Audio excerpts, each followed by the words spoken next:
Welcome to GTPL news. నేను దీపికా రాజ్. వార్తల ముందుగా హెడ్లైన్స్ చూద్దాం. IPL 2025 ట్రోఫీ కైవసం చేసుకున్న రాయల్ ఛాలెంజర్స్ బెంగళూరు. కర్ణాటకలో ఒక్కరోజే 157 కోట్ల రూపాయల మద్యం అమ్మకాలు. హైదరాబాద్లో RCB ఫ్యాన్స్ సంబరాలు. మెట్రో రైల్ రెండో దశ B భాగం DPRలను ఈ నెల 5న రాష్ట్ర మంత్రివర్గ సమావేశంలో ఆమోదించే అవకాశం. సమగ్ర ప్రాజెక్టు నివేదికలను రాష్ట్ర ప్రభుత్వానికి ఈపాటికే సమర్పించిన Hyderabad airport metro rail limited అధికారులు. నిజామాబాద్ నగరంలోని సుభాష్ నగర్లో వైభవంగా కొనసాగుతున్న శ్రీ ధన్వంతరి ప్రతిష్టాపన మహోత్సవం. వేద పండితుల మంత్రోచ్చారణల నడుమ హోమాలు, ప్రత్యేక పూజలు. గత 11 ఏళ్లుగా కేంద్ర ప్రభుత్వం దేశాన్ని అభివృద్ధి పథంలో నడిపిస్తోంది. నిజామాబాద్ బీజేపీ కార్యాలయంలో కేంద్ర బీజేపీ ప్రభుత్వం పాలనపై కార్యశాలలో అర్బన్ ఎమ్మెల్యే ధన్పాల్. మాజీ సీఎం కేసీఆర్ ఏం తప్పులు చేశారని నోటీసులు ఇచ్చారు. హైదరాబాద్లోని ఇందిరా పార్క్ వద్ద తెలంగాణ జాగృతి ఆధ్వర్యంలో మహాధర్నాలో ఎమ్మెల్సీ కవిత. జక్రన్పల్లి మండలంలోని పలు గ్రామాల్లో నిర్వహించిన రెవెన్యూ సదస్సుల్లో పాల్గొన్న కలెక్టర్ రాజీవ్ గాంధీ హనుమంతు. హాజరైన రైతులతో భూ సంబంధిత సమస్యలు తెలుసుకున్న కలెక్టర్. ఈ నెల 18 నుంచి 30 వరకు తెలంగాణ టీచర్స్ ఎలిజిబిలిటీ టెస్ట్ పరీక్షల రీషెడ్యూల్ విడుదల చేసిన పాఠశాల విద్యాశాఖ. తెలుగు రాష్ట్రాల్లో కొనసాగుతున్న భిన్న వాతావరణం. తెలంగాణతో పాటు ఏపీలో దంచి కొడుతున్న ఎండలు. మృగశిర కార్తె సందర్భంగా ఈ నెల 8న హైదరాబాద్ ఎగ్జిబిషన్ గ్రౌండ్స్లో చేప ప్రసాదం పంపిణీకి ఏర్పాట్లు పూర్తి చేయాలి. అధికారులను ఆదేశించిన మంత్రి పొన్నం ప్రభాకర్. IPL 2025 ట్రోఫీని రాయల్ ఛాలెంజర్స్ బెంగళూరు కైవసం చేసుకుంది. IPLలో విజేత బెంగళూరు టీం ప్రైజ్ మనీగా 20 కోట్ల రూపాయలను సొంతం చేసుకుంది. రన్నరప్గా నిలిచిన పంజాబ్ కింగ్స్ 12.5 కోట్ల రూపాయలు పొందింది. RCBకి ఇదే తొలి IPL టైటిల్ కావడం గమనార్హం. గతంలో ఈ టీం 2009, 2011, 2016లో ఫైనల్స్కు చేరుకుంది. కానీ చివర్లో బోల్తా పడింది. 18 ఏళ్ల నిరీక్షణకు తెరదించుతూ బెంగళూరు జట్టు IPL 2025 ట్రోఫీని కైవసం చేసుకుంది. క్వాలిఫైర్ 2లో ఓడిపోయి 3వ స్థానంలో నిలిచిన ముంబై ఇండియన్స్ జట్టుకు 7 కోట్ల రూపాయలు దక్కాయి. ఎలిమినేటర్లో పరాజయం పాలై 4వ స్థానానికి పరిమితమైన గుజరాత్ టైటాన్స్కు 6.5 కోట్లు తమ ఖాతాలో వేసుకుంది. IPL ప్రారంభమైనప్పుడు 2008 సీజన్లో ప్రైజ్ మనీ 4.8 కోట్లుగా ఉండేది. రన్నరప్కు 2.4 కోట్లు దక్కేవి. అప్పటి నుంచి క్రమంగా ప్రైజ్ మనీ పెరుగుతూ వస్తోంది. బెస్ట్ పిచ్ అండ్ గ్రౌండ్ అవార్డును ఢిల్లీ డిస్ట్రిక్ట్ క్రికెట్ అసోసియేషన్ సొంతం చేసుకుంది. DDCA 50 లక్షలు గెలుచుకుంది. ఈ సీజన్లో అరుణ్ జైట్లీ స్టేడియంలో 7 IPL మ్యాచ్లు జరిగాయి. ఈ అవార్డు మా క్యూరేటర్లు, సిబ్బంది యాజమాన్యం అవిశ్రాంత కృషికి నిదర్శనం. క్రికెట్ మౌలిక సదుపాయాల్లో అత్యున్నత ప్రమాణాలు కొనసాగించడానికి మేము కట్టుబడి ఉన్నామని DDCA అధ్యక్షుడు రోహన్ జైట్లీ ఈ సందర్భంగా అన్నాడు. మెట్రో రైల్ రెండో దశ B భాగం DPRలను ఈ నెల 5న జరిగే రాష్ట్ర మంత్రివర్గ సమావేశంలో ఆమోదించే అవకాశం ఉంది. 3 మార్గాలకు సంబంధించిన సమగ్ర ప్రాజెక్టు నివేదిక DPRలను Hyderabad airport metro rail limited రూపొందించి గత నెలలో రాష్ట్ర ప్రభుత్వానికి సమర్పించింది. రెండో దశను 2 భాగాలుగా ప్రతిపాదించారు. 5 మార్గాల్లోని ఏ భాగాన్ని 24,269 కోట్లతో ప్రతిపాదించారు. DPRలు కేంద్ర ప్రభుత్వ పరిశీలనలో ఉన్నాయి. ఇప్పుడు B భాగాన్ని 19,579 కోట్ల రూపాయలతో ప్రతిపాదించారు. కేంద్ర రాష్ట్ర ప్రభుత్వాల సంయుక్త ప్రాజెక్టుగా చేపట్టనున్నారు. రాష్ట్ర మంత్రివర్గం ఆమోదమే తరువాయి DPRలు కేంద్రానికి చేరనున్నాయి. రెండో దశ B భాగంలో JBS టు షామీర్పేట 22 కిలోమీటర్లలో 14 స్టేషన్లు ప్రతిపాదించారు. JBS టు మేడ్చల్ 24.5 కిలోమీటర్లలో 18 స్టేషన్లు ఉండనున్నాయి. ఈ రెండు కూడా ఉత్తర హైదరాబాద్ ప్రాంతంలో ట్రాఫిక్ సమస్యలు తగ్గించి ప్రజా రవాణాను మెరుగుపరిచేందుకు దోహదం చేస్తుందని మెట్రో అధికారులు అంటున్నారు. 4th సిటీకి శంషాబాద్ విమానాశ్రయం నుంచి 39.6 కిలోమీటర్ల పొడవున మెట్రోని ఈ దశలోనే ప్రతిపాదించారు. మెట్రో రెండో దశ A భాగంలో 5 కారిడార్లలో 76.4 కిలోమీటర్లు కాగా B భాగంలో 3 కారిడార్లలో 86.1 కిలోమీటర్లు ప్రతిపాదించారు. ఈ రెండు కలిపితే 162.5 కిలోమీటర్లు దూరం అవుతుంది. రెండింటి అంచనాలు 43,848 కోట్లు అవుతుంది. నిజామాబాద్ నగరంలోని సుభాష్ నగర్లో శ్రీ రాఘవేంద్ర స్వామి ప్రాణ ప్రతిష్ఠ మహోత్సవం అత్యంత వైభవంగా నిజామాబాద్ నగరంలోని సుభాష్ నగర్ శ్రీ రాఘవేంద్ర మఠంలో శ్రీ ధన్వంతరి ప్రతిష్టాపన మహోత్సవం, ఆంజనేయ స్వామి, రాఘవేంద్ర స్వామి ప్రాణ ప్రతిష్ఠ మహోత్సవం భక్తి శ్రద్ధలతో నిర్వహిస్తున్నారు. 3 రోజులుగా అత్యంత వైభవోపేతంగా జరుగుతున్నాయి. ఈ రోజు స్వస్తి శ్రీ విశ్వావసు నామ సంవత్సర జ్యేష్ఠ శుక్ల నవమి బుధవారం శ్రీమద్ జగద్గురు మాధవాచార్య మూల మహాసంస్థానం శ్రీ మాధూత రామ్ మందిరం మఠం ఇందూరు నిజామాబాద్ తెలంగాణ జయరామ విజయతే స్వామివారు ఆలయానికి విచ్చేసి వారికి స్వాగతం పలుకుతూ శ్రీ శశిధర్చార్య బ్రహ్మేశ్వర్, శ్రీ దివాన్ ఉత్తరాది మఠం ఇందూరు లక్ష్మీనారాయణ, కాంపల్లి సతీశాచార్య అర్చక బృందం స్వామివారికి ఘనంగా స్వాగతం పలుకుతూ గత 3 రోజుల నుంచి జరుగుతున్న హోమం, మహాపూర్ణాహుతి మరియు ధన్వంతరి విగ్రహ ప్రతిష్టాపన, ఆంజనేయ స్వామి, రాఘవేంద్ర స్వామి ప్రాణ ప్రతిష్ఠ చేయడం జరిగింది. అలాగే దేవతామూర్తులకు జలాభిషేకం, గోవు పాలతో అభిషేకం, వివిధ రకాలైన పండ్లతో అభిషేకం నిర్వహించారు మరియు శిఖరానికి అభిషేకం నిర్వహిస్తూ పూజలు నిర్వహించారు. స్వామివారి సందేశం భక్తులకు వివరించారు. సందేశానికి భక్తులు ఎంతో వినసొంపుగా విని స్వామివారి కృపా కటాక్షాలు అందరికీ కలగాలని భక్తులు కోరారు. మరియు కార్యక్రమంలో ఆలయ అర్చకులు మరియు భక్తులు అధిక సంఖ్యలో పెద్ద ఎత్తున పాల్గొన్నారు. ఈ పవిత్రమైనటువంటి శుభ ముహూర్తమునందు సర్వోత్తముడైన అందరికీ ఆరోగ్యప్రదుడైన ధన్వంతరి స్వామి యొక్క ప్రతిష్టాపనము,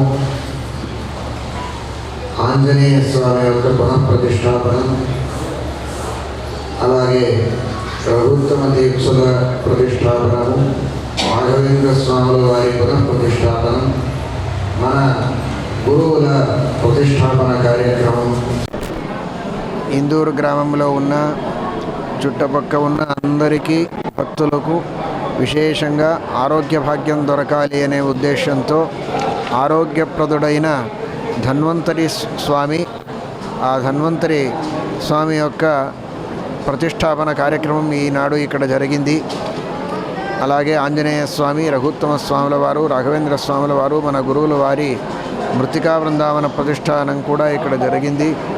అందరికీ విశేషంగా మంచి అయిన ఆరోగ్య భాగ్యం దొరకాలి, సనాతన ధర్మం యొక్క విజయం కావాలి, అందరూ సుఖంతో ఉండాలి, అంతటా సస్యశ్యామలంగా ఉండాలి అని ఆ స్వామి పాదార విందమునందు ప్రార్థన చేస్తాము. అందరికీ మంగళం కానీ శుభం కానీ.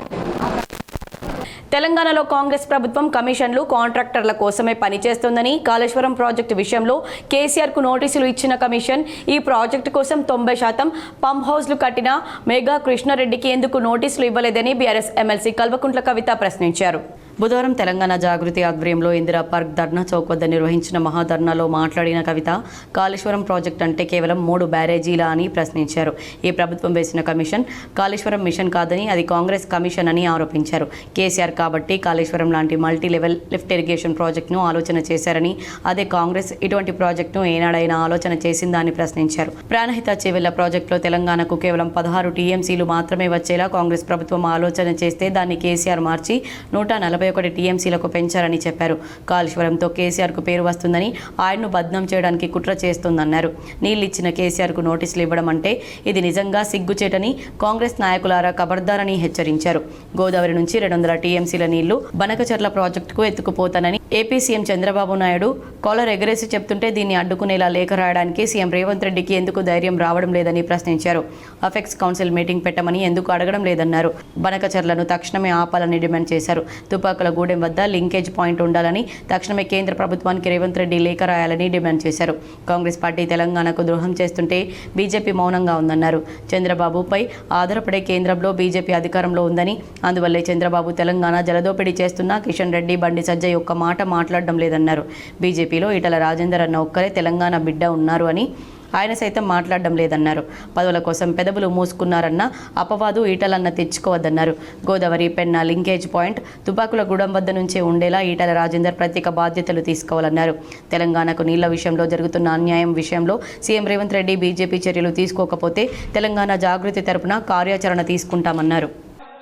గౌరవనీయులు అపర భగీరథుడు, తెలంగాణ యోధుడు, పెద్దలు, తెలంగాణ ఉద్యమ నాయకులు, తెలంగాణ రాష్ట్ర తొలి ముఖ్యమంత్రి కేసీఆర్ గారికి రాజకీయ దురుద్దేశంతోని కాళేశ్వరం కమిషన్ పేరుతోని నోటీసులు ఇవ్వడాన్ని నిరసిస్తూ ఇక్కడ చేపట్టినటువంటి ధర్నాకు ఇంత పెద్ద ఎత్తున హాజరైనటువంటి తెలంగాణ వాదులందరికీ కూడా ఉద్యమాభివందనాలు తెలియజేస్తా ఉన్నాను. తెలంగాణ జాగృతి నుండి మరి ధర్నా చేస్తామని ప్రభుత్వానికి మేము రిక్వెస్ట్ చేసినాం. పోలీసు వాళ్ళు పర్మిషన్ ఇచ్చిండ్రు. కానీ అయినా మాదాపూర్, వల్లూర్, కిసాన్ నగర్ రెవెన్యూ సదస్సుల్లో కలెక్టర్ రాజీవ్ గాంధీ హనుమంతు పాల్గొన్నారు. భూభారతి రెవెన్యూ సదస్సులో భాగంగా బుధవారం నిజామాబాద్ జిల్లా జక్రన్పల్లి మండలం మాదాపూర్, ముప్కాల్ మండలం నల్లూరు, కిసాన్ నగర్ గ్రామాల్లో నిర్వహించిన సదస్సులో కలెక్టర్ రాజీవ్ గాంధీ హనుమంతు పాల్గొన్నారు. సదస్సుకు హాజరైన రైతులతో భేటీ అయ్యి వారు ఎదుర్కొంటున్న భూ సంబంధిత సమస్యల గురించి అడిగి తెలుసుకున్నారు. రిజిస్ట్రేషన్ ప్రక్రియ, హెల్ప్ డెస్క్, దరఖాస్తుల స్వీకరణ, కౌంటర్ వద్ద సదుపాయాలు, సిబ్బంది పనితీరును కలెక్టర్ పరిశీలన జరిపి అధికారులకు సూచనలు చేశారు. సరిపడా దరఖాస్తు ఫారాలు అందుబాటులో ఉంచాలని అన్నారు. ఒకే దరఖాస్తులో రైతు 2-3 రకాల భూ సమస్యలను పేర్కొనవచ్చని తెలిపారు. దరఖాస్తులను క్షుణ్ణంగా పరిశీలిస్తూ ఆన్లైన్లో జాగ్రత్తగా ఎంట్రీ చేయాలన్నారు. వివరాల నమోదులో తప్పిదాలకు ఆస్కారం కల్పించకూడదని, ఏవైనా సందేహాలుంటే సంబంధిత రెవెన్యూ అధికారులను సంప్రదించి నివృత్తి చేసుకోవాలని హితవు పలికారు. భూ రికార్డుల్లోని వివరాలను పక్కగా సేకరిస్తూ ప్రతి అంశాన్ని క్షుణ్ణంగా పరిశీలించాలని సూచించారు. భూ సమస్యల శాశ్వత పరిష్కారమే ధ్యేయంగా ప్రభుత్వం 18 రాష్ట్రాల్లో సమగ్ర అధ్యయనం జరిపి నూతన ROR చట్టం అమలులోకి తెచ్చిందన్నారు. రెవెన్యూ సదస్సుల సందర్భంగా వచ్చిన ప్రతి దరఖాస్తును క్షుణ్ణంగా పరిశీలించి క్షేత్రస్థాయిలో విచారణ జరిపి నిర్ణీత గడువులోపు పరిష్కరించడం జరుగుతుందన్నారు. సమయపాలన పాటిస్తూ అర్జీలు స్వీకరించాలని రెవెన్యూ బృందాలను ఆదేశించారు. భూ సమస్యలపై దరఖాస్తులు స్వీకరించి భూభారతి చట్టంలో పొందుపరిచిన మార్గదర్శకాల ప్రకారం పరిష్కరించేలా రెవెన్యూ బృందాలకు మార్గనిర్దేశం చేశామని కలెక్టర్ ఈ సందర్భంగా రైతులకు తెలిపారు. రైతులు రెవెన్యూ సదస్సులను సద్వినియోగం చేసుకుని భూ సమస్యలను పరిష్కరించుకోవాలని సూచించారు. ఈ సదస్సుల్లో ఆర్మూర్ RDO రాజగౌడ్, తహసీల్దార్ కిరణ్మయి, రెవెన్యూ అధికారులు, సిబ్బంది పాల్గొన్నారు. తెలంగాణలో టీచర్ ఎలిజిబిలిటీ టెస్ట్ పరీక్షల షెడ్యూల్ రిలీజ్ అయింది. ఈ నెల 18 నుంచి 30 వరకు టెట్ పరీక్షలు నిర్వహించనున్నట్లు పాఠశాల విద్యాశాఖ వెల్లడించింది. మొత్తం 9 రోజుల్లో 16 సెషన్స్లో ఈ పరీక్షలు జరుగుతాయని, ప్రతిరోజు 2 సెషన్స్లో పరీక్షలు నిర్వహించనున్నట్లు బుధవారం ప్రకటన విడుదల చేసింది. మొదటి సెషన్ పరీక్షలు ఉదయం 9 గంటల నుంచి 11 గంటల 30 నిమిషాల వరకు, రెండో సెషన్ మధ్యాహ్నం 2 గంటల నుంచి 4 గంటల 30 నిమిషాల వరకు నిర్వహించబోతున్నట్లు పేర్కొంది. జూన్ 18, 19, 24 తేదీల్లో పేపర్ 2 మ్యాథ్స్ అండ్ సైన్స్ పరీక్షలు, జూన్ 20 నుంచి 23 వరకు, 24 నుంచి 27 వరకు పేపర్ 1 పరీక్షలు జరగనున్నాయి. జూన్ 28 నుంచి 30 వరకు పేపర్ 2 సోషల్ స్టడీస్ ఎగ్జామ్ జరగనుంది. 30వ తేదీన ఒకే రోజు సెషన్లో పేపర్ 2 మ్యాథ్స్, సైన్స్ ఎగ్జామ్ కూడా నిర్వహించనున్నారు. ఇక ఈ ఎగ్జామ్కు సంబంధించిన హాల్ టికెట్లు జూన్ 9వ తేదీ నుంచి అందుబాటులోకి రానున్నాయి. పూర్తి వివరాల కోసం వెబ్సైట్ను సందర్శించాలని సూచించింది. ఇక తెలుగు రాష్ట్రాల్లో వేసవికాలం ముగిసినట్లే ప్రస్తుతం భిన్న వాతావరణం కనిపిస్తోంది. పోయిన నెల చివరి 10 రోజులు మొత్తం వానలు దంచికొట్టాయి. ఇక ఎండాకాలం అయిపోయినట్లేనని ప్రజలు భావించారు. కానీ జూన్ మొదటి వారంలో భానుడు తన ప్రతాపాన్ని చూపిస్తున్నాడు. ఇక జూన్ నెల ప్రారంభం అవ్వగానే సూర్యుడు మళ్లీ తన ప్రతాపం చూపిస్తున్నాడు. 2 రోజులుగా తెలంగాణతో పాటు ఏపీలో కూడా ఎండలు దంచుకొడుతున్నాయి. ప్రస్తుతం 2 తెలుగు రాష్ట్రాల్లో ఉష్ణోగ్రతలు పెరిగినట్లు వాతావరణ శాఖ అధికారులు వెల్లడిస్తున్నారు. అయితే తెలంగాణలో ఇలాగే ఎండలు 5 రోజుల పాటు కొనసాగుతాయని హైదరాబాద్ వాతావరణ శాఖ తెలిపింది. తర్వాత వచ్చే 5 రోజులు తెలంగాణలోని జయశంకర్, భూపాలపల్లి, ములుగు, సూర్యాపేట, మహబూబాబాద్, వరంగల్, భద్రాద్రి కొత్తగూడెం, ఖమ్మం, నల్గొండ, రంగారెడ్డి, హైదరాబాద్, మేడ్చల్, మల్కాజ్గిరి, హన్మకొండ, జనగాం, సిద్దిపేట, వనపర్తి, నారాయణపేట, జోగులాంబ, గద్వాల్, యాదాద్రి, భువనగిరి, వికారాబాద్, సంగారెడ్డి, మెదక్, కామారెడ్డి, మహబూబ్ నగర్, నాగర్ కర్నూల్లో భారీ వర్షాలు కురుస్తాయని వెల్లడించింది. మృగశిర కార్తె సందర్భంగా ఈ నెల 8న హైదరాబాద్ ఎగ్జిబిషన్ గ్రౌండ్స్లో ఉబ్బస రోగులకు బత్తిన కుటుంబం చేపట్టనున్న చేప ప్రసాదం పంపిణీకి అన్ని ఏర్పాట్లు పూర్తి చేయాలని మంత్రి పొన్నం ప్రభాకర్ అధికారులను ఆదేశించారు.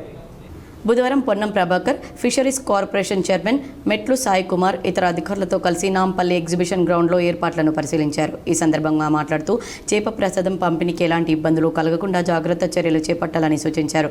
ఉబ్బస రోగుల కోసం 1.5 లక్షల చేప పిల్లలు సిద్ధంగా ఉన్నాయని తెలిపారు. అంతకుముందు చేప ప్రసాదం పంపిణీలో బారికేడ్లు, క్యూలైన్లలో ఇబ్బందులు, భద్రతా ఏర్పాట్ల గురించి పోలీసులను అడిగి తెలుసుకున్నారు. 2 రోజుల ముందు నుండే రోగులు ఎగ్జిబిషన్ మైదానానికి వచ్చే అవకాశం ఉందని, అందరికీ త్రాగునీరు, వైద్య సౌకర్యం ఏర్పాటు చేయాలన్నారు. గత 11 ఏళ్లుగా ప్రధాని మోదీ నాయకత్వంలో దేశం అభివృద్ధి పథంలో నడుస్తోందని అర్బన్ ఎమ్మెల్యే ధన్పాల్ సూర్యనారాయణ గుప్తా పేర్కొన్నారు. బీజేపీ జిల్లా కార్యాలయంలో వికసిత్ భారత్ అమృతకాలం పేరిట కేంద్ర బీజేపీ ప్రభుత్వ 11 ఏళ్ల సేవా, సుపరిపాలన, పేదల సంక్షేమం అంశాలపై బీజేపీ జిల్లా అధ్యక్షులు దినేష్ పటేల్ కులాచారి అధ్యక్షతన కార్యశాల నిర్వహించారు. ఈ కార్యక్రమానికి ముఖ్య అతిథిగా అర్బన్ శాసనసభ్యులు ధన్పాల్ సూర్యనారాయణ హాజరయ్యారు. ఈ సందర్భంగా వారు మాట్లాడుతూ గత 11 ఏళ్లుగా ప్రధానమంత్రి నరేంద్ర మోదీ నాయకత్వంలో కేంద్ర ప్రభుత్వం దేశాన్ని అభివృద్ధి పథంలో నడిపిస్తోందన్నారు. పేదల సంక్షేమం, పారదర్శక పాలన, సమగ్ర అభివృద్ధి ఇవే మా లక్ష్యాలన్నారు. ఉజ్వల యోజన, ఆయుష్మాన్ భారత్, ఘర్ ఘర్ జల్, స్వచ్ఛ భారత్, ధన్ జన్ యోజన వంటి పథకాలు కోట్లాది మంది పేద ప్రజల జీవితాల్లో మార్పు తీసుకొచ్చాయన్నారు.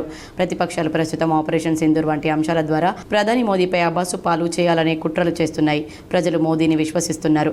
దేశ భద్రత విషయంలో బీజేపీ ప్రభుత్వ పట్టుదలను తప్పుబట్టే ప్రయత్నం విఫలమవుతుంది. కార్యకర్తలంతా ఈ కుయుక్తులపై ప్రజల్లో నిజాన్ని చెప్పాలి, అవగాహన కల్పించాలి. ఇది ప్రతి కార్యకర్త బాధ్యత అన్నారు. ఈరోజు మీరు పార్టీ కోసం కష్టపడితే రేపు మీకు సర్పంచ్, ఎంపీటీసీ, జెడ్పీటీసీ గెలిచే అవకాశం ఉంటుందని, గెలుపు మనదే కావాలంటే ప్రతి బూత్ స్థాయిలో కష్టపడాలన్నారు. ప్రతి ఓటును బీజేపీకి రప్పించాలని, ఇది పార్టీని బలోపేతం చేయడమే కాదు దేశాన్ని బలోపేతం చేయడము అన్నారు. ఈ కార్యశాలలో కార్యక్రమ కన్వీనర్ పోతన్కర్ లక్ష్మీనారాయణ, జిల్లా ఉపాధ్యక్షులు Nagula Lakshminarayana, co convener Ramachander, Kaligota Gangadhar, rural convener Padmareddy, జిల్లా కార్యదర్శి గంగోని సంతోష్, సుధాకర్ చారి, కార్పొరేటర్ మాస్టర్ శంకర్, మండల అధ్యక్షులు ఇప్పకాయల కిషోర్, ఆనందరావు, జిల్లా మండల కోడూరు నాగరాజ్, బూత్ స్థాయి నాయకులు, యువ మోర్చా, మహిళా మోర్చా కార్యకర్తలు భారీ సంఖ్యలో పాల్గొన్నారు. ఐపీఎల్ ఫైనల్లో ఆర్సీబీ గెలుపుతో హైదరాబాద్లో అభిమానులు సంబరాల్లో మునిగిపోయారు. ఎక్కడికక్కడ వీధుల్లోకి వచ్చి తమ ఆనందాన్ని వ్యక్తం చేశారు. హైదరాబాద్లోని కూకట్పల్లిలో కొంతమంది అభిమానులు అత్యుత్సాహాన్ని ప్రదర్శించారు. హాస్టళ్లలో ఉండే విద్యార్థులు ఒక్కసారిగా రోడ్లపైకి వచ్చి చిందులేశారు. బస్సులు, లారీలు ఎక్కి విరాట్ కోహ్లీ ఫ్లెక్సీలు ప్రదర్శించారు. అభిమానుల విరంగంతో ట్రాఫిక్కు కాసేపు అంతరాయం కలిగింది. రోడ్లపై హల్చల్ చేసిన వారిని పోలీసులు చెదరగొట్టారు. సూరారం సర్కిల్లోనూ పెద్ద ఎత్తున రోడ్లపైకి వచ్చారు. టీషర్ట్లు విప్పి రోడ్లపై రచ్చ చేయడంతో అక్కడ ట్రాఫిక్ జామ్ ఏర్పడింది. నిలిచిపోయిన వాహనాలపై ఎక్కి మరీ అభిమానులు చిందులేశారు. పలువురు వాహనదారులను ఇబ్బంది పెట్టారు. పోలీసులు రంగంలోకి దిగి వారిని తరిమి కొట్టారు. కన్నడ ప్రజలు ఫుల్ కొట్టేశారు. బీర్లు, ఆల్కహాల్తో కడుపు నింపేశారు. ఆర్సీబీ టైటిల్ కొట్టిన ఆనందంలో తెగ తాగేశారు. మంగళవారం ఒక్కరోజే కర్ణాటక రాష్ట్రంలో 157 కోట్ల ఖరీదైన మద్యం అమ్ముడుపోయింది. ఈ ఏటి ఐపీఎల్ను బెంగళూరు జట్టు గెలిచిన విషయం తెలిసిందే. ఫైనల్లో పంజాబ్పై ఆర్సీబీ అద్భుత విజయాన్ని నమోదు చేసింది. అయితే ఆ సందర్భాన్ని కర్ణాటక ప్రజలు తెగ ఎంజాయ్ చేశారు. మద్యం తాగే క్రికెట్ అభిమానులు అయితే ఫుల్ జోష్తో నిండిపోయారు. మంగళవారం ఒక్కరోజే కర్ణాటకలో అత్యధిక స్థాయిలో మద్యం అమ్ముడుపోయింది. లిక్కర్ సేల్స్ ద్వారా 157 కోట్లు ఆర్జించారు. జూన్ 3వ తేదీన ఒక్కరోజే సుమారు 1.48 లక్షల బీరు బాక్సులు అమ్ముడుపోయినట్లు తెలుస్తోంది. ఆ మద్యం అమ్మకాల ద్వారా సుమారు 30.66 కోట్ల ఆదాయం వచ్చింది. దీంతో పాటు ఇతర మద్యం బాటిల్ అమ్మకాలు కూడా జోరుగా సాగాయి.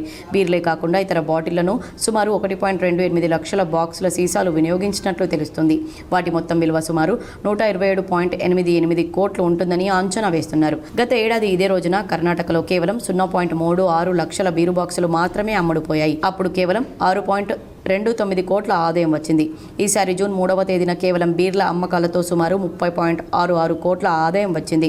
ఆల్కహాల్, స్పిరిట్స్ సేల్ ద్వారా గత ఏడాది ఇదే రోజున 19.41 కోట్ల ఆదాయం వచ్చింది. రాష్ట్ర వ్యాప్తంగా మంగళవారం ఒక్కరోజే లిక్కర్ సేల్స్ ద్వారా సుమారు 157.94 కోట్లను ఆర్జించింది. గత ఏడాది జూన్ 3వ తేదీన అన్ని రకాల ఆదాయం మొత్తం కేవలం 25 కోట్లు మాత్రమే. అంటే ఈసారి ఒక్కరోజే 132.24 కోట్ల ఆదాయాన్ని అధికంగా ఆర్జించినట్లు తెలుస్తోంది. నడిపల్లి గ్రామంలో ఇంద్రమ్మ ఇండ్లు మంజూరైన వారికి ప్రొసీడింగ్ కాపీలను కాంగ్రెస్ నాయకులు అందజేశారు. డిచ్పల్లి మండలంలోని నడపల్లి గ్రామ పంచాయతీ పరిధిలో ఇండ్లు లేని నిరుపేదలకు 100 మందికి ఇండ్లు మంజూరు చేశారు rural MLA doctor Bhupath Reddy. ఈ సందర్భంగా లబ్ధిదారులు హర్షం వ్యక్తం చేశారు. మంజూరైన వారికి ప్రొసీడింగ్ కాపీలను అందజేశారు కాంగ్రెస్ సీనియర్ నాయకులు, మాజీ కోఆప్షన్ మెంబర్ మెట్టు శాంసన్, ఆయనతో పాటు మార్కెట్ కమిటీ డైరెక్టర్ దేవకరుణ, గ్రామ శాఖ అధ్యక్షులు వెంకటస్వామి, సుదర్శన్, ధనరాజ్, వినోద్, శ్రీనివాస్ గౌడ్, విజయకాంత్, శేఖర్, మైనార్టీ నాయకులు ఇబ్రహీం, అమీర్ అలీ, సంతోష్, రజని, కాంగ్రెస్ నాయకులు, కార్యకర్తలు తదితరులు పాల్గొన్నారు. ఈ సందర్భంగా మెట్టు శాంసన్ మాట్లాడుతూ నడపల్లి గ్రామానికి 100 ఇండ్లను మంజూరు చేసినందుకు గాను రూరల్ ఎమ్మెల్యే డాక్టర్ భూపత్ రెడ్డికి ధన్యవాదాలు తెలిపారు. ఈ కార్యక్రమంలో ఎంపీఓ శ్రీనివాస్ గౌడ్, గ్రామ పంచాయతీ కార్యదర్శి రాధిక, రజత్ కుమార్, సంతోష్ తదితరులు పాల్గొన్నారు. ఈరోజు మరి శుభదినము. మా యొక్క నడపల్లి గ్రామ పంచాయతీలో మాకు మండలం డిచ్పల్లి మండలంలో అందరికంటే 100 ఇందిరమ్మ ఇండ్లు మా యొక్క గుర్తింపు పేజర్ గ్రామ పంచాయతీని గుర్తించి భూపత్ రెడ్డి సార్ గారు మరి ముఖ్యంగా మా యొక్క గ్రామ పంచాయతీ మీద శ్రద్ధ వహించి ఈ గ్రామ పంచాయతీ పెద్దది, తప్పకుండా దీనికి న్యాయం చేయాలి అనే ఉద్దేశంతో మాతోటి మాట్లాడినప్పుడు మాతోటి మాట్లాడినప్పుడు సార్ మా గ్రామ పంచాయతీ మేజర్ గ్రామ పంచాయతీ, మీరు ఒక కన్ను మా గ్రామ పంచాయతీ మీద పెట్టాలి అని చెప్పినప్పుడు తప్పకుండా నేను చూస్తానని మండలంలోనే అధికంగా గ్రామ పంచాయతీల పరిశుభ్రతకు ఆదర్శంగా ఉండాల్సిన రుద్రూర్ మండల సముదాయ భవన కార్యాలయం ఆవరణ మురికి కంపుగా తయారైంది. గ్రామ పంచాయతీల పరిశుభ్రతకు ఆదర్శంగా ఉండాల్సిన మండల కార్యాలయం ఆవరణ మురికి కుంపటిగా తయారైన దుస్థితి నిజామాబాద్ జిల్లాలోని రుద్రూరులో నెలకొంది. పరిసరాల పరిశుభ్రత పేరుతో అధికారులు ఊరుకులు పరుగులు పెడుతున్నారే తప్ప తమ వరకు వచ్చేసరికి మాకివేమీ పట్టనట్లుగా వ్యవహరిస్తున్నారు. దీంతో పరిసరాల పరిశుభ్రత సామాన్య ప్రజలకేనా, అధికారులకు వర్తించదా అనే విమర్శలు మండల కేంద్రంలో వ్యక్తమవుతున్నాయి. కార్యాలయం ఆవరణలో మురుగునీరు చేరడంతో దోమలు వ్యాప్తి వెరసి పలు పనుల కోసం వచ్చే ప్రజలు రోగాల బారిన పడి ఆసుపత్రుల పాలయ్యే అవకాశం ఉంది. కావున అధికారులు స్పందించి ఈ మురికి కంపును నివారించే ప్రయత్నం చేయాలని రుద్రూర్ మండల ప్రజలు కోరుతున్నారు. నిజామాబాద్ నగరంలోని వినాయక్ నగర్లో Yati restaurant, Nagarjuna milk product షాప్ను అర్బన్ ఎమ్మెల్యే ధన్పాల్ సూర్యనారాయణ గుప్తా ప్రారంభించారు. నిజామాబాద్ నగరంలోని వినాయక్ నగర్లో Yati house restaurant, Nagarjuna milk ప్రొడక్ట్లను అర్బన్ ఎమ్మెల్యే ధన్పాల్ సూర్యనారాయణ గుప్తా ప్రారంభించారు. ఈ సందర్భంగా ఆయన మాట్లాడుతూ నగర ప్రజలు ఈ రెస్టారెంట్, మిల్క్ ప్రొడక్ట్ షాప్లను ఆదరించాలని కోరారు. కిషన్ నగర్ గ్రామంలో భూభారతి సదస్సులో భాగంగా కిషన్ నగర్ గ్రామాన్ని జిల్లా కలెక్టర్ రాజీవ్ గాంధీ హనుమంతు అకస్మాత్తుగా సందర్శించారు. కిషన్ నగర్ గ్రామానికి రెవెన్యూ సరిహద్దులు చేపట్టి మ్యాప్ను ఇవ్వాలని విన్నవించగా వెనువెంటనే అక్కడ ఉన్న ఆర్డీఓ మరియు తహసీల్దార్ శ్రీధర్ సర్వేయర్కు గ్రామ రెవెన్యూ మ్యాప్ను తయారు చేసి ఇవ్వాలని ఆదేశించడం జరిగింది. దీనిలో భాగంగా మండల తహసీల్దార్ శ్రీధర్ వినతి పత్రం అందజేశారు. ఈ కార్యక్రమంలో గ్రామానికి చెందిన నాయకులు తమ్మె కపిల్ కుమార్, జక్క రాజలింగం, రంగరి రమకాంత్, చిలుక దశరథ్ మరియు తదితరులు పాల్గొన్నారు. డిచ్పల్లి మండలంలోని ముల్లంగి గ్రామంలో శ్రీ మహాలక్ష్మి విగ్రహ ప్రతిష్ఠ మహోత్సవం వైభవంగా నిర్వహించారు. డిచ్పల్లి మండలంలోని ముల్లంగి గ్రామంలో జూన్ 4వ తేదీ నుంచి 6వ తేదీ వరకు శ్రీ మహాలక్ష్మి విగ్రహ ప్రతిష్ఠ మహోత్సవాలు ఘనంగా నిర్వహిస్తున్నారు. ఈ సందర్భంగా 4వ తేదీ విగ్రహాల ఊరేగింపు, అభిషేకం, జలాదివాసం, అగ్నిహోమం, అన్నదానం, 5వ తేదీ మండపారాధన, ధాన్యాదివాసం, ఫలాదివాసం, అన్నదానం, యజ్ఞహోమం, 6వ తేదీ యంత్ర ప్రతిష్ఠ, విగ్రహ ప్రతిష్ఠ, శిఖర ప్రతిష్ఠ, హోమం, బలి ప్రదానం, పూర్ణాహుతి, అన్నదానం తదితర కార్యక్రమాలను నిర్వహిస్తున్నామని గ్రామాభివృద్ధి కమిటీ, ఆలయ కమిటీ తెలిపారు. అదేవిధంగా విగ్రహ ప్రతిష్టలో ముఖ్య అతిథిగా rural MLA doctor Bhupath Reddy, మాజీ మార్కెట్ కమిటీ చైర్మన్ నాగేష్ రెడ్డిలు హాజరవుతున్నారని, దేవాదాయ శాఖ ఆధ్వర్యంలో నిధులను సమకూర్చినందుకు వారికి ధన్యవాదాలు తెలియజేస్తున్నామని కమిటీ సభ్యులు తెలిపారు. ఈ కార్యక్రమంలో గ్రామాభివృద్ధి సురేష్, కోశాధికారి హరీష్, వైస్ ప్రెసిడెంట్ నర్సారెడ్డి, సభ్యులు Satish, Mahesh, Abbayya, Narayana Reddy, ex MPP Narsaiah, ex sarpanch Madhusudan, గ్రామ పెద్దలు అంజిరెడ్డి, లక్ష్మయ్య, శ్రీనివాస్, గ్రామాభివృద్ధి కమిటీ సభ్యులు, ఆలయ కమిటీ సభ్యులు, యువకులు, గ్రామ పెద్దలు, మహిళలు తదితరులు పెద్ద ఎత్తున పాల్గొన్నారు. ఈరోజు ముల్లంగి గ్రామ మహాలక్ష్మి విగ్రహ ప్రతిష్టాపన, మహాలక్ష్మి టెంపుల్ ముల్లంగి గ్రామ ప్రజలు, గ్రామ కమిటీ, గ్రామాభివృద్ధి కమిటీ, ఇక్కడ ఉన్న పెద్ద మనుషులు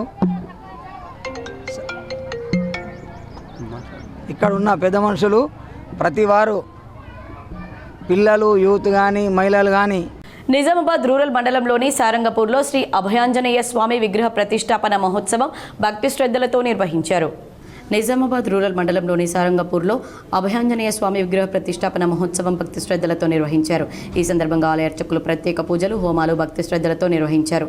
ఈ కార్యక్రమంలో పెద్ద ఎత్తున భక్తులు పాల్గొన్నారు. సాయంత్రం తర్వాత ఈ జలాన్ని మొత్తం తీసేసి తర్వాత ధాన్యాదివాసం అంటే విగ్రహాలని ధాన్యంలో పడుకోబెట్టడం. కాబట్టి మీ ఇంటి నుంచి మొక్కలు, నవధాన్యాలు, పెసర్లు, బియ్యము, వడ్లు తప్పించి ఏవైనా తీసుకొని రండి. ఏ ధాన్యం ఉంటే ఆ ధాన్యం. నగరంలోని వినాయక్ నగర్లో సంకట విమోచన హనుమాన్ మందిరంలో మినీ ఫంక్షన్ హాల్ నిర్మాణం కోసం గ్రంథాలయ చైర్మన్ అంతిరెడ్డి రాజరెడ్డి భూమి పూజ చేశారు. నగరంలోని వినాయక్ నగర్, సాయి కృపా షిరడి సాయి నగర్లో గల శ్రీ సంకట విమోచన హనుమాన్ మందిరంలో ఆలయ కమిటీ ఆధ్వర్యంలో మండప నిర్మాణం, మినీ ఫంక్షన్ హాల్ నిర్మాణం కోసం భూమి పూజ చేశారు. ఈ రెండింటి నిర్మాణం కోసం ఈరోజు పంతులు మధుసూదన్ శర్మ, రమాకాంత్ ద్వారా గ్రంథాలయ చైర్మన్ అంతిరెడ్డి రాజరెడ్డి చేతుల మీదుగా భూమి పూజ నిర్వహించారు. ఈ కార్యక్రమంలో ఆకుల శ్రీశైలం, తోట గోపాల్, వేములపాటి రవీంద్ర, పొద్దుటూరి గంగారెడ్డి, ఆంత్రెడ్డి విజయపాల్ రెడ్డి, తేలు వేణుగోపాల్, పడాల రాజేశ్వర్, గూడెపు రఘువీర్, పాల్తి రవికుమార్, మాయవర్ శ్రీనివాస్, బాడ్చి రమేష్, కొండా శ్రీనివాస్, వంగరి ఎల్లం, బైరయ్య, కొత్త నరేష్, ఊరి పెద్దలు చిన్నంగారి గంగారెడ్డి, అంకం సుధాకర్, బాజిరెడ్డి రమాకాంత్, కుందేనా తులసీదాస్, రవీందర్ గుప్తా తదితరులు పాల్గొన్నారు. చిన్నారుల్లో సృజనాత్మకతను వెలికి తీసేలా మానవతా సదన్లో సమ్మర్ క్యాంప్ నిర్వహించారని డీఈఓ అశోక్ పేర్కొన్నారు. ప్రత్యేక పరిస్థితుల్లో నున్న మానవతా సదన్లోని చిన్నారుల్లో దాగి ఉన్న సృజనాత్మకతను వెలికితీసి వారు అన్ని రంగాల్లో రాణించేలా ఆటపాట, ఆర్ట్స్, క్రాఫ్ట్ విషయాల వారీగా నిష్ణాతులచే శిక్షణలతో నిర్వహిస్తున్న సమ్మర్ క్యాంప్ వారిని ఎంతగానో ఆకట్టుకుంటుంది. ఆటపాట, మాటల్లా జానపద నృత్యాలు, డప్పు డాన్సులు, వివిధ ఆర్ట్స్, క్రాఫ్ట్స్, అలంకరణ వస్తువుల తయారీ, గ్లాస్ పెయింటింగ్స్, చదువులో వెనుకబడకుండా విద్యార్థుల్లో అభ్యసన సామర్థ్యాలను పెంపొందించేలా వివిధ విషయాల వారి శిక్షణను ఏప్రిల్ నుండి జూన్ వరకు వేసవి శిబిరాలను నిర్వహిస్తున్నారు. జిల్లా కలెక్టర్ రాజీవ్ గాంధీ హనుమంతు ఈ శిక్షణల నిర్వహణకు ఆమోదం మేరకు మానవతా సదన్ నందు సమ్మర్ క్యాంప్లో పలు రకాల శిక్షణలకు 45 రోజుల పాటు కార్యక్రమాల నిర్వహణకు శ్రీకారం చుట్టారు. ఈ శిబిరాన్ని జిల్లా విద్యాశాఖ అధికారి అశోక్ సందర్శించారు. సదన్ అనుసంధానాధికారి పి సుధాకర్ రావు, కేర్ టేకర్ రమేష్ల మార్గదర్శకత్వంలో సమ్మర్ క్యాంప్లో ప్రత్యేక శిక్షణలు నిర్వహిస్తున్నారు. జిల్లా విద్యాశాఖ అధికారి అశోక్ ఈ శిబిరాన్ని సందర్శించి విద్యార్థుల్లోని సామర్థ్యాలను స్వయంగా పరిశీలించడమే కాకుండా స్వయంగా బోధించడం విశేషం. కోలాటం, డప్పు డ్యాన్సుల్లో శిక్షణ, మానవతా సదన్ సమ్మర్ క్యాంపుల్లో నృత్య శిక్షకులు బేర అజయ్ సారథ్యంలో నిర్వహిస్తున్న డప్పు కోలాటం శిక్షణ చిన్నారులను ఉర్రూతలూగిస్తోంది. కోలాలు వేస్తూ పాటలకు నృత్యం చేస్తున్న తీరు మదిని ఇట్టే దోచేస్తోంది. అలాగే 150 మంది చిన్నారులు లయబద్ధకంగా డప్పు వాయిద్యంతో చేసే నృత్యాలు, పిరమిడ్ విన్యాసాలు అటు చేసేవారిని ఇటు చూసేవారిని మంత్రముగ్ధుల్ని చేస్తున్నాయి. మొదటి తరగతి విద్యార్థి నుండి engineering, polytechnic, BSc nursing, agriculture విద్యార్థులు సైతం ఈ శిక్షణలో ఉత్సాహంగా శిక్షణ పొందడం విశేషం. ఈ సమ్మర్ క్యాంప్ నందు మానవతా సదన్ సిబ్బంది సంధ్యారాణి, ట్యూటర్స్ శ్రవంతి, విజయలక్ష్మి, రాజ్యలక్ష్మి, మొహమ్మద్ అబ్దుల్ పాషా మరియు సింగర్ నాగుల మమత తదితరులు పాల్గొన్నారు. మీ రమేష్ సార్ గారు చాలా చక్కగా ప్లాన్ చేసి మీ అందరికీ అకాడమిక్గా మంచి స్కిల్స్ రావడానికి మరియు వొకేషనల్ స్కిల్స్ డెవలప్ అవ్వడానికి చక్కటి ప్లాన్ చేసుకొని కోచింగ్ ఇవ్వడం అనేటటువంటిది అభినందనీయమైనటువంటి విషయము. అన్ని రూమ్స్లలో విద్యార్థులతో ఇంటరాక్ట్ అవ్వడం జరిగింది. పిల్లలు మ్యాథమెటిక్స్ స్కిల్స్ డెవలప్ చేసుకుంటున్నారు, అబ్జర్వ్ చేయడం జరిగింది. తర్వాత క్రాఫ్ట్కి సంబంధించినటువంటివి కూడా అద్భుతమైనటువంటి క్రాఫ్ట్ వర్క్, ఆర్ట్ వర్క్ అనేటటువంటిది చూడడం జరిగింది. జిల్లా కేంద్రంలోని వినాయక్ నగర్లో గల ఈవీఎం గోడౌన్ను కలెక్టర్ రాజీవ్ గాంధీ హనుమంతు అదనపు కలెక్టర్ కిరణ్ కుమార్తో కలిసి పరిశీలించారు. గుర్తింపు పొందిన రాజకీయ పార్టీల ప్రతినిధుల సమక్షంలో ఈవీఎం గోడౌన్ సీల్ను తెరిచారు. ఈవీఎంలో బ్యాలెట్ యూనిట్, కంట్రోల్ యూనిట్లు, ఎన్నికల సామాగ్రిని భద్రపరిచిన గదులను క్షుణ్ణంగా పరిశీలించారు. సీసీ కెమెరాల పనితీరును తనిఖీ చేశారు. ఈవీఎంల భద్రత విషయంలో ప్రత్యేక జాగ్రత్తలు తీసుకోవాలని కలెక్టర్ సూచించారు. కలెక్టర్ వెంట ఎన్నికల విభాగం పర్యవేక్షకుడు పవన్, సిబ్బంది సాత్విక్, విజయేందర్ తదితరులున్నారు. సేవే లక్ష్యంగా లయన్స్ ప్రతినిధులు ముందుకు సాగాలని లయన్స్ ఇంటర్నేషనల్ జిల్లా అదనపు క్యాబినెట్ ట్రెజరర్ పి లక్ష్మీనారాయణ ఉద్బోధించారు. నిజామాబాద్ నగరంలోని వంశీ ఇంటర్నేషనల్ హోటల్ కాన్ఫరెన్స్ హాల్లో బుధవారం లయన్స్ క్లబ్ అధ్యక్ష కార్యదర్శులు, కోశాధికారుల సదస్సు జరిగింది. ఈ సదస్సులో లయన్స్ ఇంటర్నేషనల్ జిల్లా అదనపు క్యాబినెట్ ట్రెజరర్ పి లక్ష్మీనారాయణ ముఖ్య అతిథిగా హాజరై ప్రసంగించారు. ఆయా క్లబ్ల అధ్యక్ష కార్యదర్శులు, కోశాధికారితో పాటు ఇతర కార్యవర్గం అంకిత భావంతో సేవా కార్యక్రమాలు నిర్వహించాలని సూచించారు. లయనిజంలో కొత్త సభ్యులను చేర్చడంతో పాటు నూతన క్లబ్ ఏర్పాటుకు కృషి చేయాలన్నారు. కార్యక్రమంలో లయన్స్ రీజనల్ చైర్మన్ ఉదయ సూర్య భగవాన్, రీజనల్ కోఆర్డినేటర్ నాగేశ్వరరావు, జోన్ చైర్మన్లు నరసింహారావు, భూమన్న, అవన్, పిఆర్ఓ చింతల గంగాదాస్ తదితరులు పాల్గొన్నారు. ఆయన చెట్టుకి రాలేస్తున్నాడు, ప్రెసిడెంట్ ఖచ్చితంగా క్వశ్చన్ చేస్తారు, ఖచ్చితంగా తీరుతారు, ఖచ్చితంగా అంటారు. సో దాన్ని మీరు నెగిటివ్గా తీసుకోకుండా వాళ్ళకి పాజిటివ్ ఆన్సర్ చెప్పి వాళ్ళకి కన్విన్స్ చేసి ఎందుకు ఇట్లా అయింది ఆ విషయం వాళ్ళు ఖచ్చితంగా చెప్తే వాళ్ళు కూడా కన్విన్స్ అవుతారు. ఆ విషయాన్ని దృష్టిలో పెట్టుకోండి. Next fee collection, treasurers. అదే ఫీజు కలెక్షన్ అంటే మన బాకీలా కాకుండా సాఫ్ట్గా వాళ్ళకి హార్ట్ చేయకుండా కలెక్ట్ చేసుకొని తొందరగా ఫీజులు కట్టండి. ఫస్ట్ చేసిన పని మీరు ఫీజులు కట్టేసుకోండి. ఫీజులు కట్టకుండా ఇన్స్టాలేషన్కు ఖర్చు పెట్టుకొని ఇంకా దేనికో ఖర్చు పెట్టుకొని టైంకు ఫీజుకు డబ్బులు ఉన్నాయి చాలా క్లబ్లు. మరికొన్ని మండలాల వార్తలు.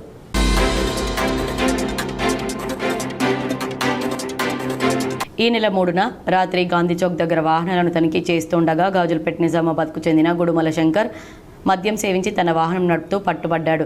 ఇటు వ్యక్తిని ఈరోజు స్పెషల్ సెకండ్ క్లాస్ జడ్జి ముందు హాజరుపరచగా అటు వ్యక్తికి 2 రోజుల జైలు శిక్ష విధించడమైంది. కోర్టు ఉత్తర్వుల ప్రకారం ఇతన్ని జైలు నందు పంపడం జరిగింది. ఎవరైనా మద్యం తాగి వాహనాలు నడిపితే వారిపై తగిన చట్టపరమైన చర్యలు తీసుకోబడుతుందని తెలిపారు. వార్తలు ముగించే ముందు హెడ్లైన్స్ మరోసారి.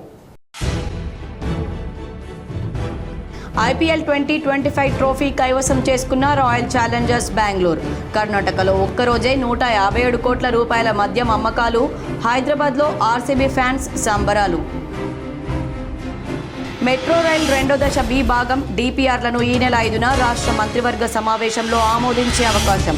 సమగ్ర ప్రాజెక్టు నివేదికలను రాష్ట్ర ప్రభుత్వానికి ఈపాటికే సమర్పించిన Hyderabad airport metro rail limited అధికారులు. నిజామాబాద్ నగరంలోని సుభాష్ నగర్లో వైభవంగా కొనసాగుతున్న శ్రీ ధన్వంతరి ప్రతిష్టాపన మహోత్సవం.